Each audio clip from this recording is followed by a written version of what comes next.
Pessoal do canal Radiologia, hoje eu trouxe um caso de desafio para ver se a gente pode ajudar a identificar que cirrose é essa, tá? Então tratava-se de uma paciente do sexo masculino, 51 anos, hipertenso, com cirrose hepática de etiologia a esclarecer, na verdade a dúvida do caso, não tinha histórico de etilismo, uma hemoglobina glicada normal, HbSAg negativo, anti-HCV negativo, estudo genético para hemocromatose, para as causas autoimunes de hepatopatia crônica, todas elas negativas, mas era um paciente child B9, então uma cirrose moderada avançada, ascite moderada, encefalopatia grau 2, hemorragia digestiva varicosa e tinha uma endoscopia digestiva alta recente com varizes de esôfago de grosso calibre, com sinais vermelhos, gastropatia hipertensiva leve. E a indicação do exame de ressonância que a gente vai estudar foi uma TC que questionou uma lesão infiltrativa no lobo direito e apresentava também alguns nódulos no lobo esquerdo. Questionou-se carcinoma patocelular, lesão isquêmica após hemorragia, mesmo porque esse paciente tinha tido uma hemorragia digestiva varicosa importante aqui. Então se questionou até a possibilidade de uma lesão vascular para justificar a apresentação por imagem, já que nenhuma etiologia a gente estava conseguindo fechar sob o ponto de vista da hepatopatia crônica dele. Ok? Então vamos ao caso. Então vamos começar o caso olhando na ponderação T2 no plano coronal. A gente observa a ascite, um fígado de contorno nitidamente lobulado, com um aumento dos segmentos laterais aqui do fígado esquerdo, o lobo caudado também proeminente, contorno irregulado, um sinal heterogêneo, típico de processo de hepatopatia crônica associado a ascite, o maço também um pouco crescido. Repare que no lobo direito tinha umas formações nodulares mal delimitadas, talvez uma periferia um pouco mais hipointensa, um centro um pouco mais hiperintenso. Vamos passar aqui para vocês o plano axial, que também é sempre útil a gente abordá-lo, tá?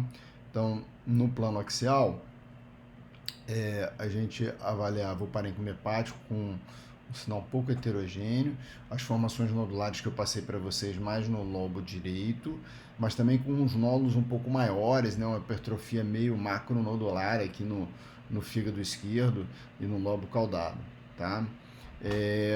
Quando a gente observa esse parênquima hepático na ponderação T1 em fase fora de fase, o que eu comecei a achar que na verdade o que estava doente era o lobo direito, O lobo direito ele estava com uma alteração de baixo sinal na ponderação T1, talvez meio infiltrativo, para eu não conseguir delimitar onde começa e onde termina essa alteração de sinal, e o lobo caudado do lobo esquerdo, meio que uns macronódulos regenerativos, umas regiões de regeneração onde entrava vaso, tá? Então, na verdade, os nódulos me pareceram mais como vicariância no fígado esquerdo desse paciente. Quando a gente observa isso na difusão, tá? Eu vou botar então aqui a ponderação em difusão, maior valor de B, já estou aqui em cima dele, e o mapa de ADC do outro lado. Eu tenho mais ainda essa ideia, parece que o lobo direito parece ter uma alteração meio infiltrativa, tá? Entretanto, a gente não tinha aquela restrição de difusão marcante. E repare que meu nódulo também, aqueles nódulos também não tinham um ADC aqui com uma difusão facilitada, então dificultou mais ainda a nossa interpretação diagnóstica. Ou seja, a imagem não conseguiu ajudar os hepatologistas, gastroenterologistas que estavam tentando identificar a etiologia desse processo, tá? E por fim, vamos ver aqui o estudo da dinâmica de impregnação do meio de contraste venoso. Vou separar para vocês aqui um estudo sem contraste, um estudo com contraste mais precoce, arterial, e um estudo em fase tardia, ok? Vou ampliar um pouco essas imagens para vocês e a gente vai observar que ele tem um padrão meio de hipointensidade sinal no estudo pré-contraste, aquele lobo direito, o lobo esquerdo com um padrão mais próximo do parênquima hepático sob o ponto de vista de sinal, mas com uma configuração bem nodular.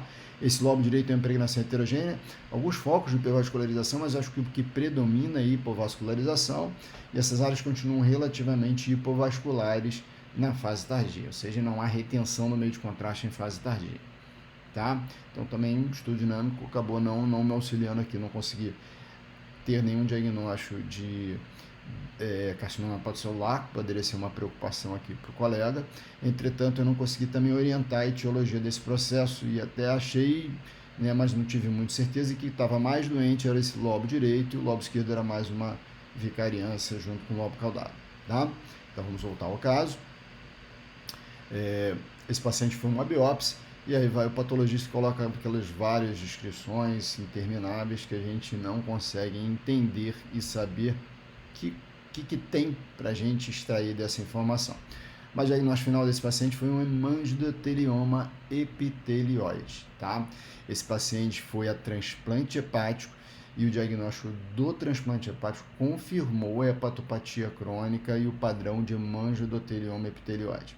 Esse paciente, ele segue vivo, tá? Depois do transplante hepático, foi um transplante com bastante sucesso, tá?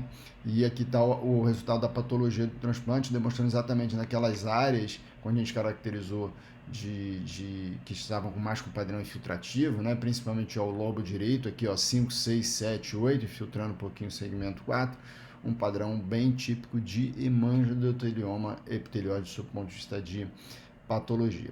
Então, gente, o hemangiotelioma epitelioide, eu vou discutir um pouco mais ele mais para frente, mas ele é um tumor que ele pode ter esse tipo de apresentação, não é a apresentação mais comum dele, tem a apresentação ou infiltrativa ou ou nodular. A apresentação infiltrativa ela pode fazer diagnóstico diferencial com cirrose e ela pode determinar essa cirrotização do parênquima hepático, tá? Uma dificuldade da gente fazer esse tipo de diagnóstico, às vezes só a patologia consegue entregar esse tipo de informação. Então aqui, ó, um padrão de hemangiotelioma epitelioide infiltrativo, dando um aspecto meio de hepatopatia crônica, heterogeneidade, uma lesão infiltrativa difusa, né? Talvez um padrão similar, foi o que eu mais encontrei na literatura similar ao nosso caso. Mas eu queria mostrar para vocês um caso típico de hemangiotelioma epitelioide, para a gente não sair, né, dessa videoaula com a impressão que a apresentação é um padrão de cirrose. Não, padrão nodular tem características importantes, eu queria mostrar um casinho para vocês, ok? Vou trazer esse caso do meu arquivo. Então essa era uma paciente de 33 anos, ela veio fazer exame, uma tomografia comigo, a história dela, ela tinha um quadro de epigastralgia, tinha uma gastrite, foi tratada da gastrite e na investigação pediram ultrassom que identificou nódulos e esses nódulos derivaram para uma tomografia computadorizada. Então, repara as formações nodulares, como elas são relativamente periféricas no fígado. Repara que é uma alteração perfusional. Quando ela encosta no fígado, ao invés dela baular, ela gera um certo grau de retificação do contorno. Então, essa retração capsular é uma característica desse tipo de tumor. Repara a disposição periférica das lesões, ó, e olha como ocorre aqui, ó, realmente uma área de retração do contorno, né, do parênquima hepático, tá? Ela tem um aspecto também que é descrito em alvo, tá? Não sei se aqui na tomografia a gente consegue ver bem, a gente fez algumas sequências de ressonância como complemento desse exame, que eu vou mostrar isso melhor, mas observem bem aqui a retração capsular. Ao invés dela encostar e abaular o contorno do fígado, ela encosta e retrai o contorno do fígado.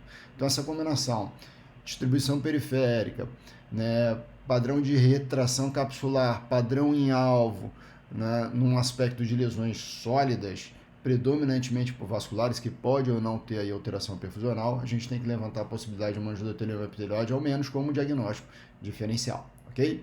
Então essa paciente, como eu falei para vocês, ela também fez uma ressonância, tá? Na verdade foi um complemento da tomografia, eu fiz basicamente ponderação T2 e fiz também difusão.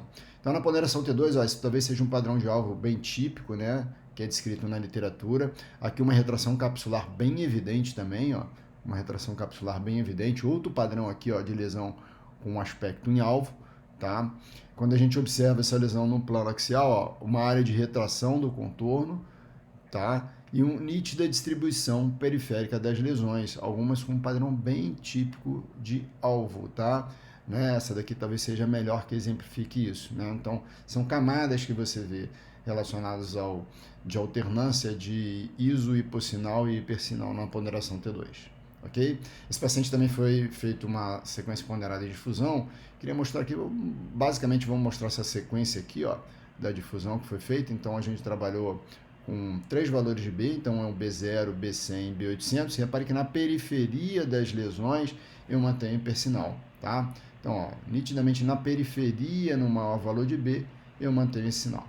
E esse sinal, quando a gente vai no mapa de ADC, ele está reduzido, caracterizando que na periferia que existe uma maior quantidade de celularidade com restrição de fusibilidade da água, ok? Então essa é a apresentação típica do hemangiotelioma epitelioide. Eu queria mostrar para vocês não saírem com uma apresentação atípica e uma ideia equivocada de que o hemangiotelioma é uma lesão infiltrativa na maioria das vezes, e não é. Na maioria das vezes o que a gente ocorre isso, talvez essas formações nodulares remetessem um pouco àqueles nódulos que a gente viu no lobo direito, ok?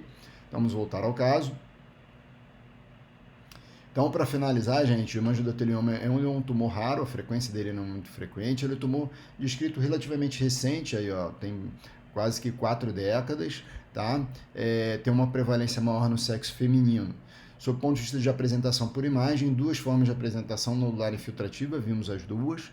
Né? A apresentação nodular, os nódulos estão na periferia do fígado, a retração capsular e a apresentação em alvo deve ser valorizada. Na lesão infiltrativa, tem que se fazer diagnóstico diferencial com lesões infiltrativas do parênquima hepático, né? Como, por exemplo, linfoma, tá? E cirrose hepática. E opções de tratamento para esse paciente, inicialmente cirurgia, se for uma doença localizada, se ele tiver doença difusa no fígado e só no fígado, transplante hepático, se esse paciente já tiver disseminação para outros órgãos, hoje o mangiotelioma epitelioide é considerado um tumor maligno, né, de baixo grau, de baixa invasibilidade, mas ele eventualmente ele pode dar metástase, dá para osso, dá para pulmão, tá? E aí o tratamento sistêmico com radioquimioterapia é o mais adequado, ok? Então, espero que vocês tenham gostado desse caso de desafio. Agora a gente conseguiu desvendar que essa cirrose na realidade era um hemangiotelioma epitelioide. Muito obrigado e um abraço a todos.